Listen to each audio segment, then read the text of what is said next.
आज हम बात करने जा रहे हैं एक ऐसी महान विभूति की जिसकी कहानी सिर्फ इतिहास का हिस्सा नहीं बल्कि समर्पण, निष्ठा, कर्म और गुरु भक्ति की सबसे ऊंची मिसाल है। आज हम बात करेंगे एकलव्य की।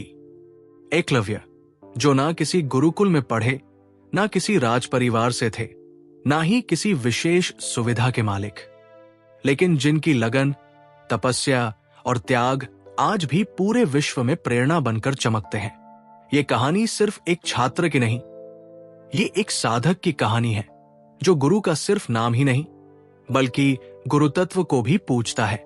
आज का ये भाषण आपको एकलव्य के जीवन की गहराइयों तक ले जाएगा, उनके संघर्ष, उनके सपनों, उनकी कठिनाइयों और उनके अद्भुत समर्पण तक। और अंत में आप इस कहानी से कई ऐसे जीवन मंत्र लेकर जाएंगे जो आपकी सोच, आपकी मेहनत और आपकी सफलता की दिशा बदल सकते हैं। तो आइए शुरू करते हैं। पहला, एकलव्य कौन थे?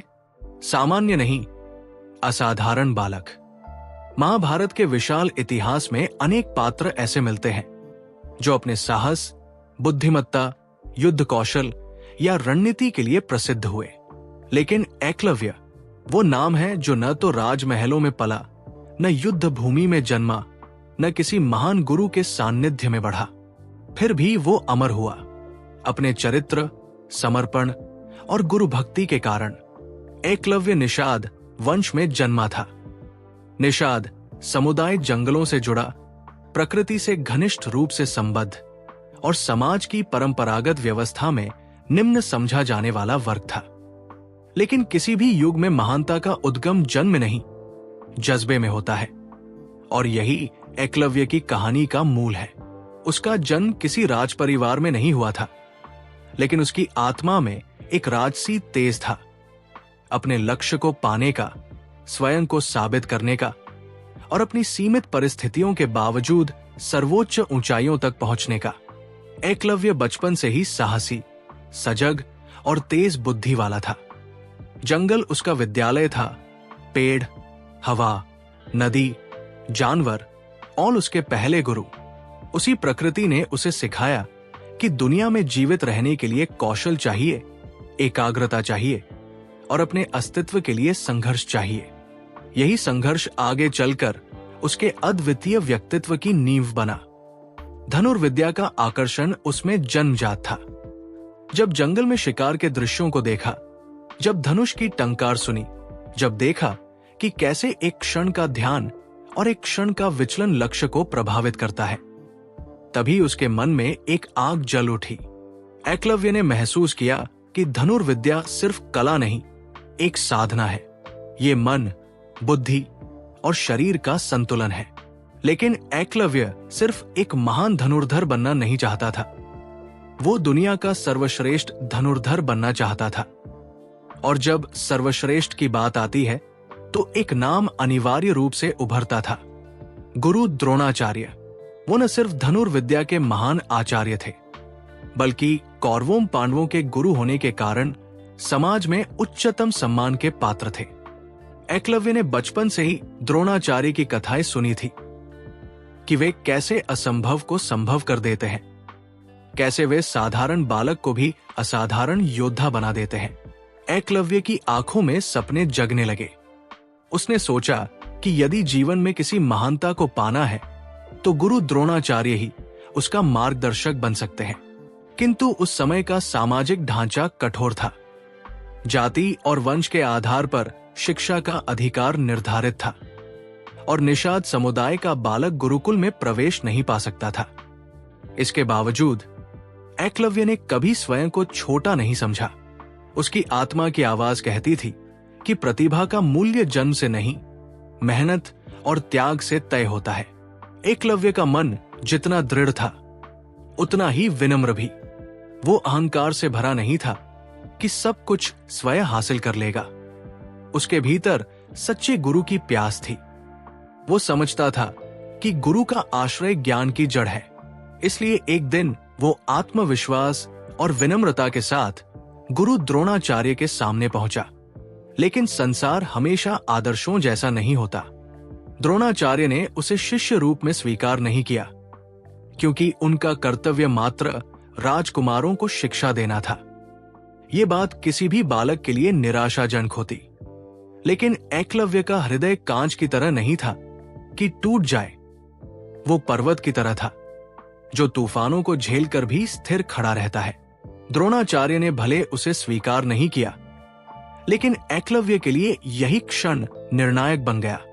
उसने महसूस किया कि यदि किसी महान व्यक्ति ने उसे मना किया है, तो इसका अर्थ ये नहीं कि वो योग्य नहीं। इसका अर्थ है कि उसे अपने निर्णय का प्रमाण स्वयं देना होगा। यही सोच एकलव्य की महानता का आधार बनी। अपने भीतर एक गहरी, अटल भावना लेकर वो जंगल लौट आया। एक ऐसी भावना जिसने उसे साधारण बालक से असाधारण शिष्य बना दिया।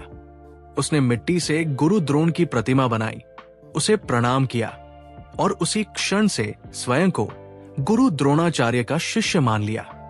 ये कार्य दिखने में सामान्य था, पर इसके पीछे भावनाओं का महासागर था। एकलव्य को यह समझ थी कि गुरु का शरीर सामने होना अनिवार्य नहीं। गुरु का ज्ञान, गुरु का सिद्धांत और गुरु का आदर्श ही सच्चा गुरु है। वो जानता था कि शरीर नश्वर है, पर गुरुतत्व अमर है। और इसी गुरुतत्व के सामने उसने संकल्प लिया कि वो धनुर्विद्या के शिखर तक पहुंचेगा, चाहे कोई उसे सिखाए या न सिखाए, चाहे कोई उसके रास्ते में खड़ा हो या न हो, चाहे समाज उसे स्वीकार करे या न करे। एक साधारण बालक में इतने असाधारण गुण थे: दृढ़ इच्छा शक्ति, पूर्ण समर्पण, गहरी विनम्रता और अटूट निष्ठा। यही गुण आगे चलकर उसे इतिहास का अमर पात्र बनाते हैं। एकलव्य ने जो बनना चाहा था, उसके लिए उसने मार्ग दूसरों से नहीं पूछा। उसने ये मार्ग स्वयं बनाया। मन में विश्वास, हाथों में साहस, आंखों में लक्ष्य और दिल में गुरु, इन चारों ने मिलकर एकलव्य को वो बना दिया जो आज तक प्रेरणा का स्रोत है। एकलव्य सामान्य नहीं था, वो असाधारण था, क्योंकि उसने जीवन से शिकायत नहीं की, बल्कि जीवन को उत्कृष्ट बनाया। उसका संकल्प उसकी पहचान बना, उसका समर्पण उसका वंश बना और उसकी गुरु भक्ति उसकी अमरता। दूसरा, गुरु द्रोणाचार्य से मिलने का प्रयास। एक सपना जो टूटा, लेकिन हौसला नहीं टूटा। एकलव्य के हृदय में धनुर्विद्या सीखने की तीव्र इच्छा बचपन से ही पनप चुकी थी, लेकिन जैसे जैसे वो बड़ा हुआ, उसे ये समझ आने लगा कि यदि धनुर्विद्या में सर्वोच्च शिखर पाना है, तो उसे महानतम गुरु की आवश्यकता है। और उस समय समूचे आर्यावर्त में धनुर्विद्या के सर्वश्रेष्ठ आचार्य थे, गुरु द्रोणाचार्य। द्रोणाचार्य केवल एक शिक्षक नहीं थे, वे एक परंपरा थे, एक विचार थे, एक ऐसी शक्ति थे जो सामान्य शिष्य को भी असाधारण बना देती थी। अर्जुन जैसे योद्धा के पीछे जो चमत्कार था, उसकी जड़ द्रोणाचार्य का विज्ञान, अनुशासन और तीक्ष्ण प्रशिक्षण पद्धति ही थी। एकलव्य ने जब द्रोणाचार्य की और अधिक कथाएं सुनी कि वे कैसे सटीकता, एकाग्रता और युद्ध कला में असंभव को संभव बना देते हैं, तो उसका मन और दृढ़ हो गया। उसे महसूस हुआ कि उसके जीवन का मार्ग, उसका लक्ष्य और उसका भाग्य सब कुछ द्रोणाचार्य के चरणों में जाकर पूर्ण होगा। यही सोचते हुए वो एक दिन अपने जनजातिवन से निकलकर हस्तिनापुर के गुरुकुल की ओर बढ़ा। ये यात्रा आसान नहीं थी। घने जंगलों से होकर, पथरीले रास्तों पर चलते हुए, कई बार भोजन के लिए संघर्ष करते हुए, लेकिन उसके हृदय का उत्साह इतना प्रज्वलित था कि उसे कोई कठिनाई रोक न सकी। वो इस यात्रा पर अकेला नहीं था, उसके साथ उसकी आस्था थी, उसका संकल्प था और उसकी गुरु भक्ति थी। जैसे जैसे वो गुरुकुल के पास पहुंचा, उसका हृदय उत्साह और श्रद्धा से भर गया। वो सोच रहा था, अब मेरा जीवन बदलने वाला है, अब मुझे गुरु मिलेंगे, अब मैं अपने लक्ष्य के मार्ग पर चल पड़ूंगा। जब वो गुरुकुल पहुंचा, तो उसने पहली बार देखा वो अनुशासन, वो भव्यता, वो शांत वातावरण जहां शिक्षा स्वयं एक ऊर्जा की तरह हवा में घुली हुई थी। गुरुकुल के विशाल आंगन में राजकुमार अभ्यास कर रहे थे। उनके मध्य थे पांडव और कौरव, जिनका प्रशिक्षण स्वयं द्रोणाचार्य देते थे। एकलव्य ये देखकर प्रभावित हुआ। उसने सोचा, यहां की हर सांस में ज्ञान है, हर शिष्य में तेज है। मैं भी यदि यहां सीख सकूं तो अवश्य अपना लक्ष्य प्राप्त कर सकता हूं। उसी समय वह द्रोणाचार्य के पास पहुंचा। गुरु द्रोण तन्मयता से शिष्यों को धनुर्विद्या का अभ्यास करा रहे थे। एकलव्य ने विनम्रता पूर्वक प्रणाम किया। उसके अंदर सम्मान था, विनम्रता थी और एक सच्ची इच्छा थी कि वो भी उन महान शिष्यों की श्रेणी में शामिल हो सके। उसने धीमी आवाज में कहा, गुरुदेव, मैं धनुर्विद्या सीखना चाहता हूं। कृपारूप से मुझे अपना शिष्य बना लीजिए। ये शब्द उसके हृदय की गहराई से निकले थे। उनमें किसी प्रकार का आह नहीं, कोई अपेक्षा नहीं, सिर्फ साधक की प्रार्थना थी। लेकिन जो उत्तर उसे मिला वो उसके जीवन का सबसे बड़ा झटका था। द्रोणाचार्य ने उसे ध्यान से देखा। उसके वस्त्र, उसकी वेशभूषा, उसका वंश। वे जानते थे कि निषाद समुदाय के बालक को राजकुमारों के गुरुकुल में स्वीकार करने से पूरे राज्य में विरोध हो सकता है। इसके अतिरिक्त उनका कर्तव्य भी था कि वे पहले पांडवों और कौरवों को प्रशिक्षित करें। इसलिए उन्होंने धीरे पर दृढ़ स्वर में कहा, वत्स, मैं केवल राजकुमारों को ही शिक्षा देता हूं। तुम्हें स्वीकार करना मेरे अधिकार में नहीं है। ये शब्द तीर से भी गहरे चुभे। एकलव्य स्तब्ध रह गया। उसकी आंखों में आशा थी जो धीरे धीरे बुझने लगी। उसका हृदय भारी हुआ, उसकी आत्मा कांपी, पर वो टूट नहीं गया। कुछ क्षणों के मौन में उसने भीतर बाहर सब कुछ देख लिया। वो स्थिति को समझ गया, न्याय अन्याय का विचार किए बिना, क्योंकि उसके भीतर शिकायत का स्थान नहीं था, वहां बस संकल्प था। साधारण बालक होता तो शायद रो देता, लौट जाता, ये मान लेता कि उसके जीवन में महानता नहीं लिखी। लेकिन एकलव्य साधारण नहीं था। उसने अपना सिर झुकाया, फिर उठाया, और उस क्षण उसके भीतर एक नई शक्ति जाग गई। उसने सोचा, यदि मुझे गुरु से शिक्षा नहीं मिल सकती तो मैं गुरु की इच्छा को दोष क्यों दूं? यदि मार्ग बंद है तो मैं मार्ग बदलूंगा, पर लक्ष्य नहीं।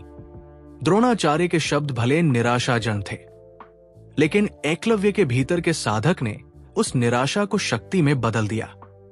वो गुरुकुल से लौटता है, पर पराजित होकर नहीं, बल्कि प्रेरित होकर। उसके मन में कोई क्रोध नहीं, कोई विद्वेष नहीं, बल्कि द्रोणाचार्य के प्रति श्रद्धा और भी बढ़ गई। उसे लगा, यदि इतने महान गुरु ने मुझे स्वीकार नहीं किया तो इसका अर्थ है कि मुझे स्वयं को और योग्य बनाना होगा। ऐसा सोचने की क्षमता ही एकलव्य को असाधारण बनाती है। अब वो जंगल की ओर लौट रहा था, जहां पेड़ थे, पहाड़ थे, नदी थी, मिट्टी थी, पर भीतर गुरु थे।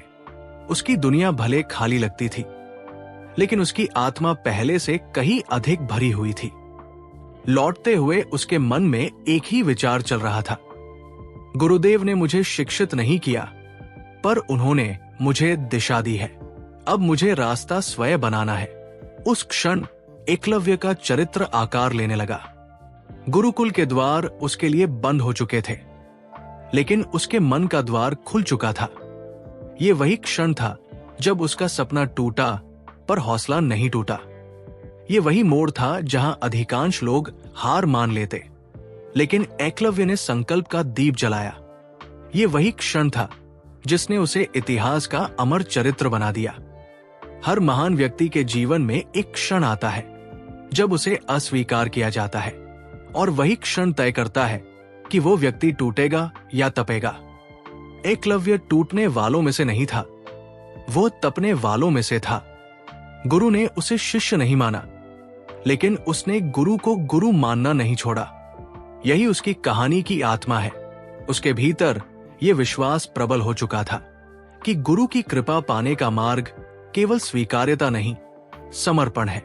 और उसी समर्पण ने एक साधारण निषाद बालक को इतिहास का कालजयी नायक बना दिया। तीसरा, मिट्टी का गुरु आत्मविश्वास और समर्पण का सर्वोच्च प्रतीक। मिट्टी देखने में साधारण, कदमों के नीचे दबने वाली, कहीं सूखी, कहीं गीली, कहीं बिखरी हुई, लेकिन इसी साधारण सी मिट्टी में छिपा होता है सबसे बड़ा गुरु, जो जीवन को गहराई से समझने, आत्मविश्वास पाने और समर्पण का अर्थ जानने की प्रेरणा देता है। क्योंकि मिट्टी में एक ऐसा रहस्य छिपा है जिसे समझ ले तो इंसान कभी परिस्थितियों से हार नहीं मानता। मिट्टी का पहला संदेश, तुम्हें कोई भी रूप रोके नहीं। जब एक कुम्हार मिट्टी को चाक पर रखता है तो पहले उसे कुचलता है, गीला करता है, बार बार दबाता है, मसलता है। मिट्टी अगर बोल सकती तो शायद कहती, बस करो, मैं टूट रही हूं। लेकिन नहीं, वो टूटती नहीं, बल्कि उसी टूटने में वो नया आकार पाती है। इसी तरह जीवन भी हमें कई बार कुचलता है। कठिनाइयां आती हैं, संघर्ष आते हैं, लोग आलोचना करते हैं, हालात दबाते हैं, लेकिन मिट्टी हमें यही सिखाती है कि दबने से डरना नहीं है, क्योंकि दबने के बाद ही आकार मिलता है। जो व्यक्ति हर कठिनाई को अपना शिल्पकार मानकर सीखता चला जाए, वो जीवन में ऐसा मजबूत घड़ा बन जाता है जो दूसरों को भी सहारा देता है। दूसरा संदेश, समर्पण ही निर्माण है। कोई भी मिट्टी चाहे कितनी ही मूल्यवान क्यों न हो, जब तक वो खुद को कुम्हार के हाथों में समर्पित नहीं करती, तब तक वो किसी काम की नहीं। समर्पण का अर्थ कमजोरी नहीं। समर्पण का मतलब है अपने उद्देश्य, अपने लक्ष्य, अपने गुरु, अपने कर्म पर पूरी तरह भरोसा करना। जैसे मिट्टी कहती है, मैं अपने अहंकार को छोड़ती हूं, मैं अपनी कठोरता छोड़ती हूं। जो मुझे बनाना चाहता है, मैं उसके अनुसार ढलने को तैयार हूं। जीवन में भी जब हम अपने उद्देश्य के प्रति समर्पित होते हैं, तभी हम बनते हैं। जो लोग ये सोचकर चलते हैं कि मैं सब जानता हूं, वे कभी नया आकार नहीं ले पाते। लेकिन जो मिट्टी की तरह विनम्र बन जाते हैं, वे दुनिया में सबसे सुंदर रूप लेकर उभरते हैं। तीसरा संदेश, हर चोट तुम्हें मजबूत बनाती है।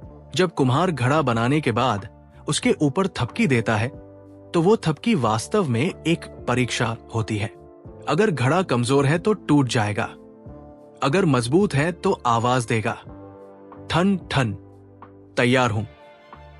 जीवन भी बिल्कुल ऐसा ही है। समय हमें बार बार थपकियां देता है, कभी असफलता, कभी धोखा, कभी डर, कभी तनाव।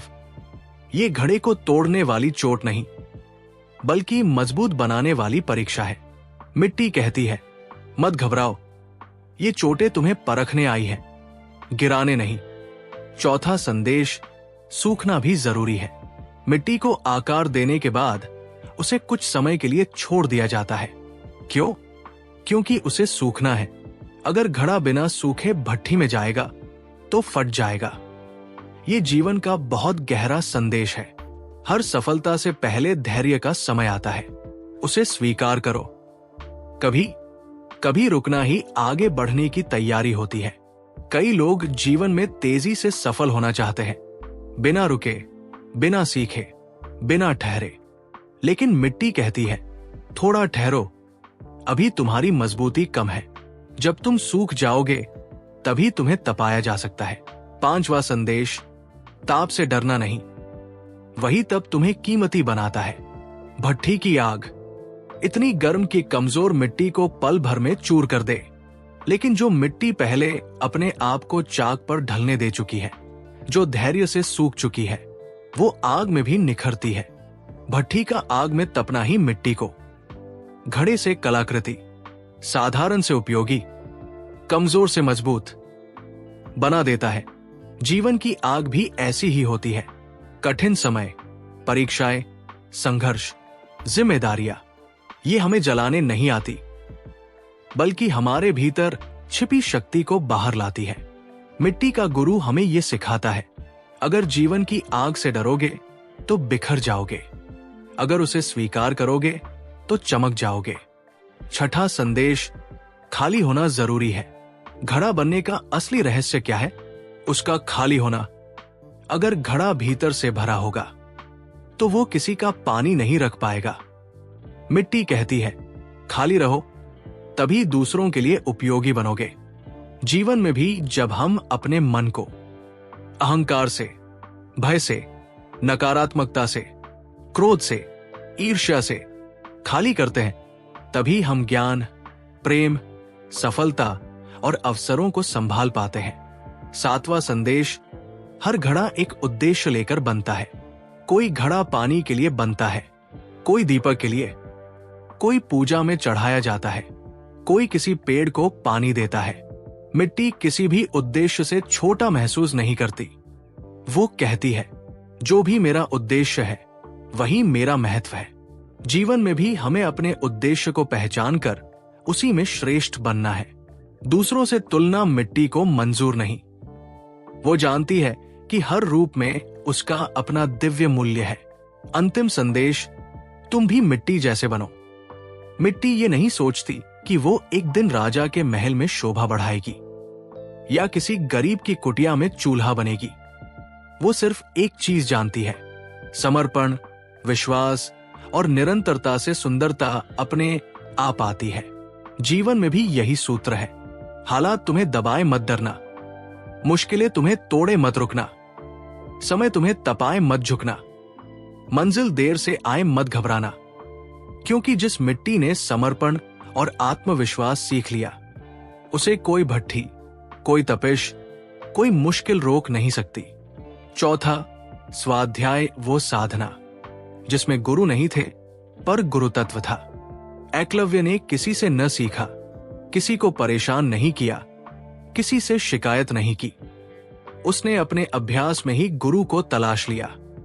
हर सुबह, हर शाम अभ्यास, तप, साधना। पेड़ों की छाल पर लक्ष्य बनाना, चलती वस्तु पर निशाना साधना। रात्रि में भी अभ्यास करना, अपने कानों से ही लक्ष्य की ध्वनि पहचानना। समय बीतता गया। एकलव्य धनुर्विद्या का महानतम योद्धा बन चुका था। गुरु द्रोणाचार्य के शिष्यों से भी कहीं आगे। समर्पण ऐसा कि जहां गुरु नहीं थे वहां भी वो गुरु की उपस्थिति अनुभव करता था। 5वां, जब द्रोणाचार्य को पता चला, संसार ने एक महान धनुर्धर को देखा। गुरु द्रोणाचार्य, धनुर्विद्या के अद्वितीय आचार्य, जिनके चरणों में बैठकर साधारण बालक भी असाधारण क्षमता प्राप्त कर लेता था। वे सिर्फ तीर चलाना नहीं सिखाते थे, बल्कि तीर को चलाने वाला मन, धनुष को पकड़ने वाली आत्मा और लक्ष्य पर टिकने वाली दृष्टि भी गढ़ते थे। लेकिन एक दिन ऐसा आया जब द्रोणाचार्य को स्वयं ये ज्ञात हुआ कि अब संसार ने एक महान धनुर्धर को देखा है। जहां गुरु होते हैं वहां शिष्य का उत्कर्ष गुरु की उपलब्धि माना जाता है। परंतु यहां कहानी कुछ और थी।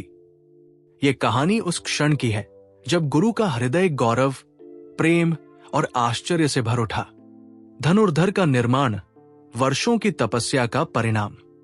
द्रोणाचार्य के सामने जो बालक बैठा था वो कोई साधारण शिष्य नहीं था। वो ऐसा विद्यार्थी था जो आदेश से नहीं, समर्पण से सीखता था। जिसे तीर पकड़ना सिखाया गया तो वो तीर में जीवन ढूंढने लगा। जिसे लक्ष्य दिखाया गया तो वो लक्ष्य में स्वयं को खोने लगा। प्रत्येक सबक वो ऐसे ग्रहण करता जैसे धरती वर्षा को सोख लेती है। न कोई प्रश्न, न कोई शिकायत, न कोई विकल्प, सिर्फ अभ्यास, अभ्यास और अभ्यास। द्रोणाचार्य जानते थे कि ये बालक एक दिन बहुत बड़ा बनेगा, लेकिन कितना बड़ा ये जानना शेष था। वो दिन जब गुरु भी स्तब्ध रह गए। एक सुबह द्रोणाचार्य ने अपने सभी शिष्यों को एक कठिन परीक्षा के लिए बुलाया। वन के उस शांत हिस्से में हल्की हवा बह रही थी। वहां एक शाखा पर पक्षी का लकड़ी से बना मॉडल रखा हुआ था। लक्ष्य छोटा था, दूरी अधिक थी, हवा तेज थी। ये सिर्फ परीक्षा नहीं, धनुर्विद्या की पराकाष्ठा थी। गुरु ने पहला शिष्य बुलाया। तुम क्या देखते हो? शिष्य ने कहा, गुरुदेव, मैं पक्षी, पेड़, हवा और पूरा जंगल देख रहा हूं। द्रोणाचार्य बोले, अगला, फिर दूसरा, तीसरा, चौथा। सभी ने कुछ न कुछ अतिरिक्त देखा। जंगल, पेड़, पत्ते, आकाश, शाखाएं। और फिर आया वो शिष्य जिसके लिए पूरी दुनिया जैसे थम जाती थी। उसका आत्मविश्वास शांत था, दृष्टि स्थिर थी, सांसें नियंत्रित थी। गुरु ने पूछा, तुम क्या देखते हो? शिष्य ने धीरे से कहा, गुरुदेव, मैं सिर्फ पक्षी की आंख देख रहा हूं। द्रोणाचार्य ने मुस्कुराते हुए कहा, और कुछ? शिष्य बोला, नहीं, मेरे लिए पक्षी की आंख के अलावा और कुछ अस्तित्व में नहीं है। गुरु समझ गए, ये वो क्षण है जब सामान्य शिष्य महान बनता है। उन्होंने आदेश दिया, छोड़ दो तीर। तीर हवा को चीरता हुआ सीधा जाकर उसी छोटे लक्ष्य में धंस जाता है। किसी ने पलक झपकते देखा, किसी ने आवाज सुनी, लेकिन द्रोणाचार्य ने भविष्य देखा। उस एक तीर में वर्षों की तपस्या, अनगिनत अभ्यास, गहरी निष्ठा और अटल समर्पण चमक रहा था। गुरु का हृदय बोल उठा, यही है असली धनुर्धर। द्रोणाचार्य ने जब उस तीर को लक्ष्य के केंद्र में धंसा देखा तो उनके मन में सिर्फ गर्व नहीं बल्कि एक अद्भुत अनुभूति उठी। आज मैंने संसार के महान धनुर्धर को देखा है। ये क्षण ऐसा था जब गुरु को ये यकीन हो गया कि उनकी शिक्षा ने अपनी सीमा पार कर ली है और शिष्य अब उस पथ पर है जहां उसका कौशल इतिहास बनाएगा। उस क्षण द्रोणाचार्य ने महसूस किया कि शिष्य सिर्फ सीख नहीं रहा था बल्कि सीखा हुआ जी रहा था। वो धनुष पकड़े हुए नहीं था, धनुष को होकर जी रहा था। वो लक्ष्य को देख नहीं रहा था, लक्ष्य की ऊर्जा को महसूस कर रहा था। ये घटना क्यों महान मानी जाती है? क्योंकि ये सिर्फ तीर चलाने की कथा नहीं, ये एकाग्रता की कथा है, ये समर्पण की कथा है, ये गुरु और शिष्य के दिव्य संबंध की कथा है। उस क्षण शिष्य ने यह सिद्ध कर दिया कि ध्यान लक्ष्य पर हो तो विचलन स्वयं मिट जाते हैं, मन स्थिर हो तो तीर भी मन की तरह सीधा चलता है, निष्ठा गहरी हो तो लक्ष्य भी साधक का इंतजार करता है। द्रोणाचार्य का अंतिम बोध, अब ये केवल मेरा शिष्य नहीं। जब द्रोणाचार्य ने उस तीर को लक्ष्य में धंसा देखा तो उन्हें ये अनुभूति हुई कि उनका शिष्य अब सिर्फ एक विद्यार्थी नहीं रहा, वह एक महानता का प्रतीक बन चुका है। गुरु की आंखों में चमक आ गई। उन्होंने मन में कहा, संघर्षों के बीच जन्मा ये बालक एक दिन संसार को दिखाएगा। धैर्य क्या होता है, विनम्रता क्या होती है और कौशल किसे कहते हैं। उन्हें ये बात साफ दिखने लगी कि ये प्रतिभा किसी राज्य, किसी युद्ध, किसी महल की सीमा में सिमटने वाली नहीं है। ये तो आने वाले समय का अविश्वसनीय धनुर्धर है जिसकी गाथा सदियों तक कही जाएगी। इस घटना से हमें क्या सीख मिलती है? एकाग्रता सबसे बड़ा हथियार है। जो लक्ष्य पर केंद्रित हो गया वो दुनिया पर केंद्रित नहीं रहता। गुरु की सीख तभी चमकती है जब शिष्य समर्पित हो। महानता अचानक नहीं आती, वह तप, त्याग और अनुशासन से बनती है। सही क्षण में सही कार्य, यही असली कौशल है। जब गुरु का आशीर्वाद और शिष्य का प्रयास मिल जाता है तब इतिहास बनता है। अंत में द्रोणाचार्य ने उस दिन सिर्फ एक तीर नहीं देखा, उन्होंने युगों को पार करने वाली प्रतिभा देखी। उन्होंने समझ लिया कि संसार अब सिर्फ एक शिष्य को नहीं बल्कि एक महान धनुर्धर को देखने जा रहा है। गुरु का गौरव, शिष्य का तेज और लक्ष्य की जीत, इन तीनों का मिलन ही महानता की जन्मस्थली है। छठा, अंगूठे का दान, इतिहास का सबसे बड़ा गुरु दक्षिणा। इतिहास में बहुत से दान हुए हैं। किसी ने धन का दान किया, किसी ने भूमि का, किसी ने स्वर्ण और रत्न अर्पित किए। लेकिन जो दान आत्मा को हिला देता है, जो मनुष्य की चेतना को झकझोर देता है, वो दान बहुत दुर्लभ होता है। एकलव्य द्वारा किया गया अंगूठे का दान ऐसा ही दान था, जो केवल शरीर का त्याग नहीं था बल्कि अहंकार, अधिकार, महत्वाकांक्षा और स्वप्नों के सर्वोच्च बलिदान का प्रतीक था। जब गुरु द्रोणाचार्य को यह ज्ञात हुआ कि एकलव्य ने उन्हें ही अपना गुरु मानकर धनुर्विद्या में अद्भुत कौशल प्राप्त कर लिया है। तब उनके मन में कई भाव एक साथ उठे, आश्चर्य, गर्व और एक गहरी चिंता। चिंता इसलिए नहीं कि एकलव्य महान धनुर्धर बन गया था, बल्कि इसलिए कि अर्जुन को सर्वश्रेष्ठ बनाने का उनका संकल्प अब चुनौती में था। गुरु का धर्म, शिष्य की नियति और समाज की व्यवस्था, तीनों उस क्षण एक जटिल मोड़ पर खड़े थे। द्रोणाचार्य ने एकलव्य से कहा कि यदि वो वास्तव में उन्हें गुरु मानता है तो उसे गुरुदक्षिणा देनी होगी। एकलव्य ने बिना एक पल सोचे उत्तर दिया कि गुरु जो मांगेंगे वो देने को वो तैयार है। उस क्षण एकलव्य के शब्दों में कोई भावुकता नहीं थी, कोई नाटकीयता नहीं थी। वो शांत था, स्थिर था, जैसे उसे पहले से ज्ञात हो कि गुरु दक्षिणा साधारण नहीं होगी। और तब द्रोणाचार्य ने वो मांग रखी जिसने युगों युगों तक मानवता को सोचने पर विवश कर दिया, दाया अंगूठा। वही अंगूठा जो धनुर्विद्या की आत्मा था, वही अंगूठा जिसके बिना तीर चलाना लगभग असंभव था, वही अंगूठा जिसने एकलव्य को अद्वितीय बनाया था। उस क्षण को कल्पना में लाना भी कठिन है। एकलव्य के सामने उसका संपूर्ण भविष्य खड़ा था। उसका अभ्यास, उसका कौशल, उसकी पहचान, सब कुछ उसी अंगूठे से जुड़ा हुआ था। यदि वो अंगूठा देता है तो उसका स्वप्न टूट जाएगा। वो इतिहास का महान धनुर्धर नहीं बन पाएगा, उसका नाम युद्ध भूमि में नहीं गूंजेगा। वो पराजित नहीं होगा, लेकिन अप्रसिद्ध हो जाएगा। लेकिन एकलव्य ने कोई प्रश्न नहीं किया।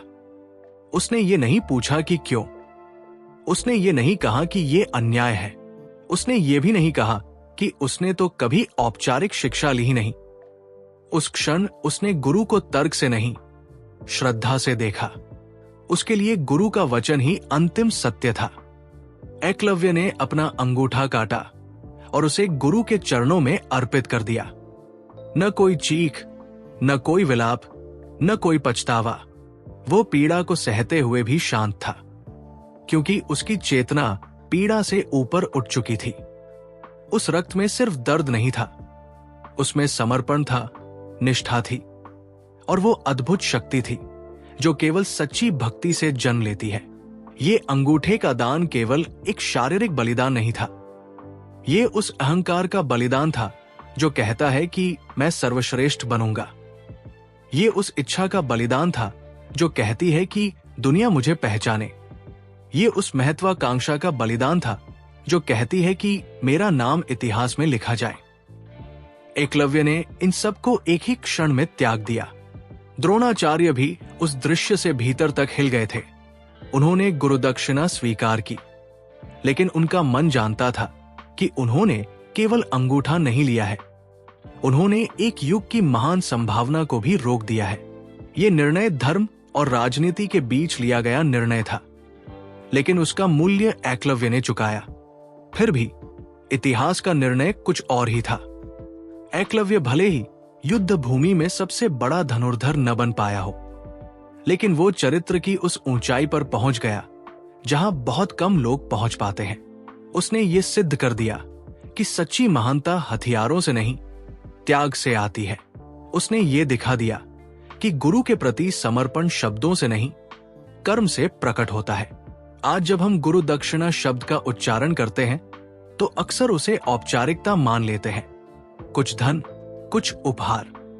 लेकिन एकलव्य की गुरुदक्षिणा हमें यह सिखाती है कि गुरुदक्षिणा का वास्तविक अर्थ है अपने भीतर के सबसे प्रिय तत्व को भी गुरु के चरणों में अर्पित कर देना, बिना किसी अपेक्षा के। एकलव्य का अंगूठा कट गया, लेकिन उसकी आत्मा अमर हो गई। उसका नाम भले ही युद्ध की सूचियों में न हो, लेकिन वो मानव इतिहास के सबसे महान त्यागियों में गिना जाता है। वो हमें ये याद दिलाता है कि कभी कभी जीतने के लिए नहीं, बल्कि सही होने के लिए हार स्वीकार करनी पड़ती है।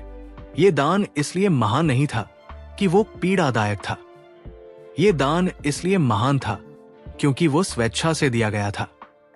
और जो बलिदान स्वेच्छा से दिया जाए वही इतिहास बनाता है।